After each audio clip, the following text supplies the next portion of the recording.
Hello, everyone. Today's story takes us to Estill Springs, Tennessee. Estill Springs was known by the Cherokee long before settlers came in as a place rich in mineral springs, and it would, of course, become a spa town in the 1900s.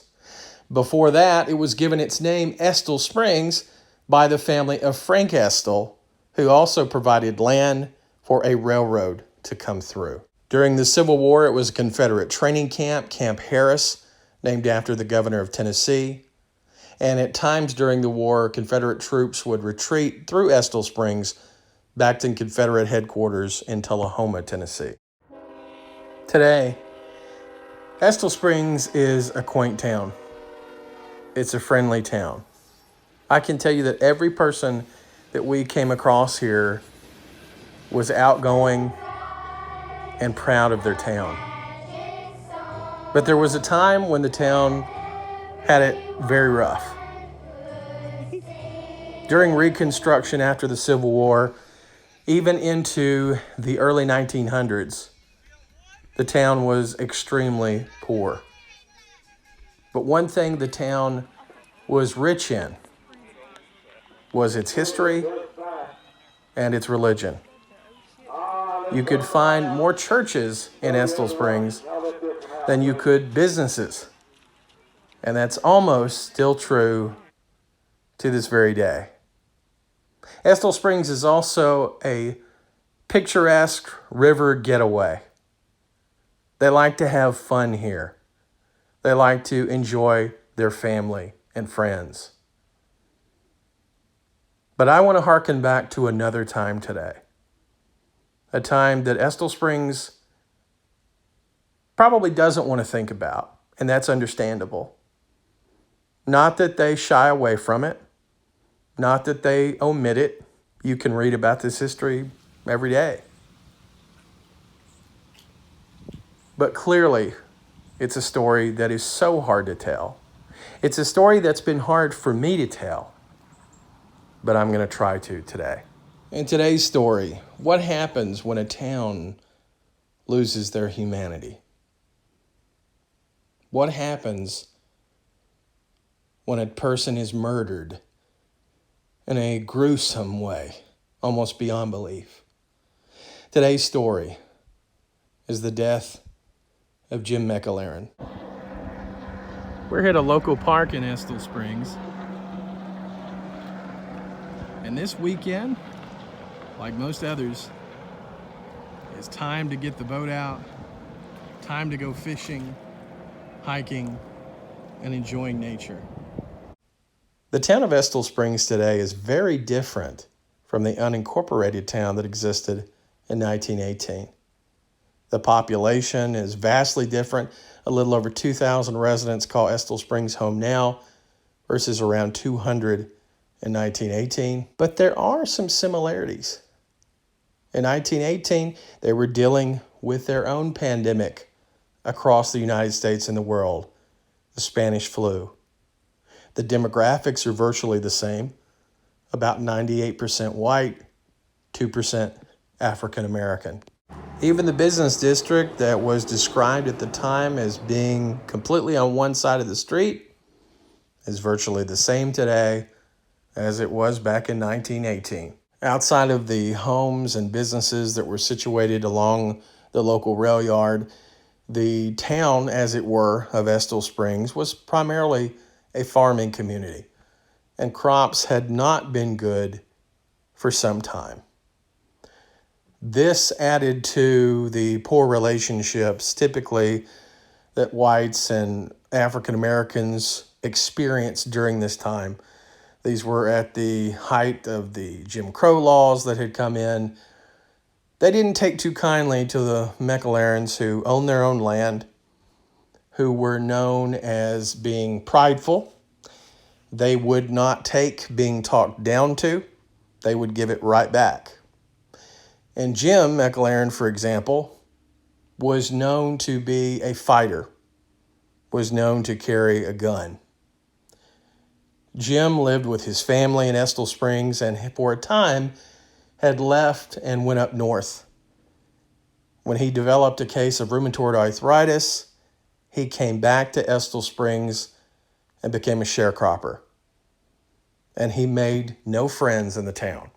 Jim even had a very contentious, very heated relationship with the local sheriff, John Rose. John Rose, who had arrested Jim when he stabbed his own brother. And at that time, Jim had said he would get the sheriff. And from eyewitness accounts, the sheriff was afraid of Jim after that day. In addition, the local African-American Methodist Church, the Reverend G.W. Lynch, had assured his congregation they were just as good as any white resident of Estill Springs and should never think that they were of a lower class, should never feel that they are beholden to whites in any way. On the afternoon of February the 8th of 1918, Jim McIlherron went into town to purchase some candy. He went to the general store, purchased 15 cents worth of candy, came out and began to walk down the street and enjoy his candy. He walked past the store, Tate and Dickens, and was met by 3 white men. Now, at the time, it was commonplace for African Americans to be rocked, to have stones thrown at them to get them to run, stones or other missiles to get them to run away. This had happened to Jim before, and Jim let it be known that if it happened again, he would not hold back. The 3 white men, Pierce Rogers and Jesse and Frank Tigert, began by laughing and mocking Jim for his candy that he was eating. He returned some of the taunts. The taunts turned into threats on both sides. One of the Tigerts went into a store, and that's when Jim thought the threats of a fight were turning into a full-on fight, and he began shooting. He shot 6 times. Very precise, in fact. 2 shots going in each man. Pierce Rogers died instantly. Jesse Tigert would die 20 minutes later. Frank Tigert would be taken to a doctor, and he would survive. At first, no one pursued Jim. They knew where he was going. He was going home. And that's exactly what he did. He went home, he got ammunition, he got clothes. Then he went to the Methodist Church and the Reverend G.W. Lynch, the only person in town outside of his own family that Mike could help him. And the Reverend G.W. agreed. He helped him. He kept him in his home. And then the hope was, the prayer was, that they could get to the Central Tennessee Railroad and he could get out of the area. Bloodhounds were brought in from a neighboring town, and the numbers that were now a posse and soon to be a lynch mob, their ranks were swelling as people from 5 different towns came in to aid in this search. They knew that the scent had went cold at Jim's house. That's as far as the bloodhounds had been able to get them. But they knew who would help Jim. 2 men went to the home of Reverend G.W. Lynch. After a malfunction of the first man's gun, and G.W. Lynch was actually able to get that gun away from the first gunman, but the second gunman shot him dead with a bullet straight through the chest. They pursued Jim McElherron Friday night, Saturday, Sunday, into Monday, and finally they found him at a barn in McMinnville, Tennessee. The crowd began to fire into the barn, and Jim returned to fire all day up into the evening. When it is said his eye was shot out, some accounts differ on when his eye was actually either shot out or potentially poked with something later. But we do know that he was apprehended at this point. They wanted to take him into McMinnville and lynch him there, and the townspeople said they would not allow it and forced them to take him elsewhere.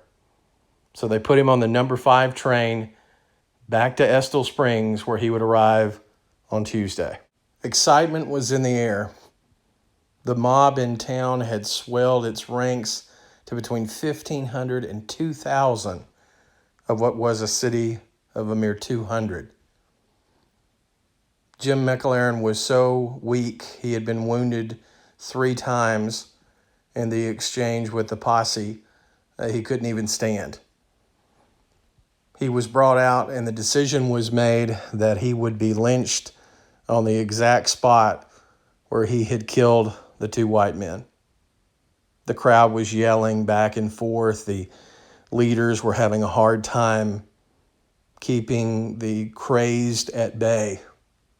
There were people that were yelling for a orderly lynching, as asinine as that prospect sounds. Finally, women of the town asked that it not be done in the town, that he be carried out into the country a little bit further away. The decision was made that he would be taken to a clump of hickory trees out by one of the local churches. And I would love to tell you that as bad as it is that a man is going to be murdered, that it was a quick death. It was not. One of the sisters of one of the men who were killed came forward and asked, begged, pleaded to be allowed to kill Jim. She was denied that request. Several others came forward. The leaders of the mob trying to keep various people back, but Jim was stabbed, poked. He was tortured in ways that I will not describe. You can look up that information if you wanted. I don't know why you would. I would hope that you didn't. But every indignity that could be done to Jim was. And because we have eyewitness accounts, we know that through it all, Jim gave as good as he got. Someone spit on him, he spat back. Someone hurled an insult, he hurled an insult back.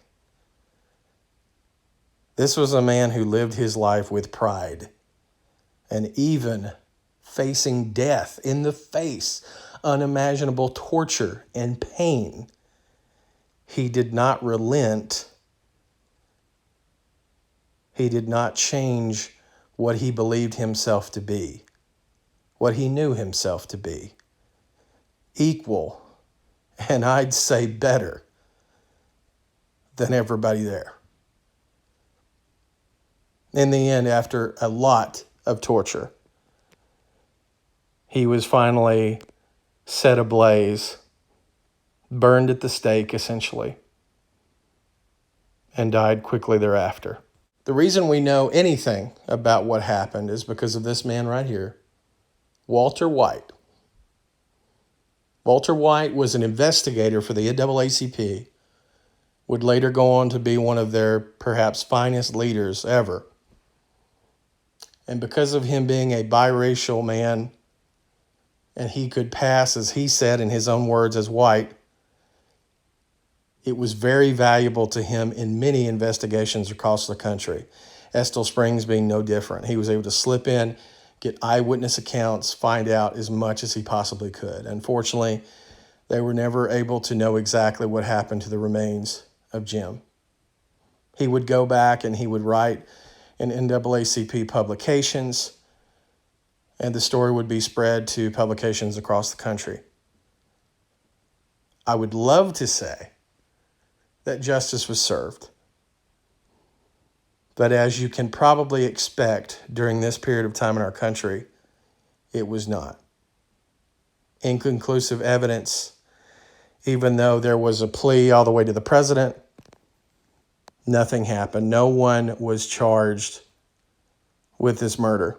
So it is so very important that we confront this, that we try to understand how men, women, children could participate in such evil. And we have to make sure that that type of evil is never allowed to happen again. And the way we do that is we fight racism on every front. We must do that. One of the things that I thought was really interesting about what Walter White had to say about this incident was that he felt of the towns there that Estill Springs was an outlier, a town with little to no leadership, near the more cosmopolitan, the more fair-minded Deckard and Tullahoma. Many would leave Estill Springs after what happened. In fact, the local butcher had told Walter in an interview that he was leaving. Some thought perhaps because of fear of a future investigation, but he literally said he could no longer support himself. So farming gave way to industry, and the town grew, and families made it home, and they lived, and they loved, and they learned the lessons of the past, determined to not repeat them, determined to make their world, their century, their decade better. The town of Estill Springs was determined to let those early days of lawlessness never be repeated. And the town is quite a lovely town. If you're ever in the area, highly recommend it. Wonderful food, wonderful people. Still a small town next to a larger Tullahoma, but there's a drive-in movie theater. There's still 4 churches.